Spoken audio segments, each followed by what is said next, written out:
حافظ اور حامل قرآن سے مراد وہ ہے جو نبی الاسلام بتائیں گے. ایک حدیث کو لے کے تو نہیں ہم نے, اگر وہ حافظ قرآن کا لفظ بخاری میں آیا ہے, میں نے اس کی بعد میں پوری کلیریفیکیشن دی تھی, تو ابو داؤد میں, المستدرک الحاکم میں وہ پوری ڈیٹیلز آئی ہیں کہ جو قرآن کے حلال کو حلال اور حرام کو حرام سمجھے.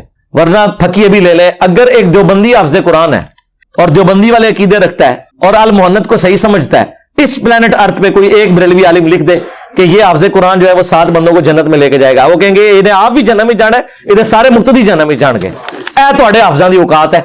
وہ تو فرقے کی بنیاد پہ حافظ نہیں مانتے. تو میں نے تو اس سے بڑی بات کی ہے جو نبی الاسلام نے فرمایا کہ جس نے قرآن کے حلال کو حلال اور حرام کو حرام جانا, چھڑے حافظ کی کوئی فضیلت نہیں ہے. یہ میرا چیلنج قیامت تک کے لیے ہے. بلکہ اب تو اس میں ایک چیز ایڈ ہو گئی کہ بریلوی حافظ کی کوئی فضیلت نہیں ہے دیوبندیوں کے نزدیک, دیوبندی حافظ کی کوئی فضیلت نہیں ہے بریلویوں کے نزدیک. ہم چھوٹے چھوٹے تھے, ہمیں بچپن سے پڑھایا گیا جی شیعہ میں کوئی حافظ نہیں ہوتا. ہزاروں حفاظ شیعہ کے اندر موجود ہے. بلکہ شیعہ کا وہ فرقہ جسے شیعہ بھی کافر کہتے ہیں, اسماعیلی, ان میں تو ٹرینڈ ہے حفظ کرنے کا. انڈیا میں ہزاروں حفاظ ہیں اسماعیلی. ہوں دسو, اور گرو نانک نے 14 پارے حفظ کیتے سن. حفظ کرنا کو مذہب چھاڑ دو.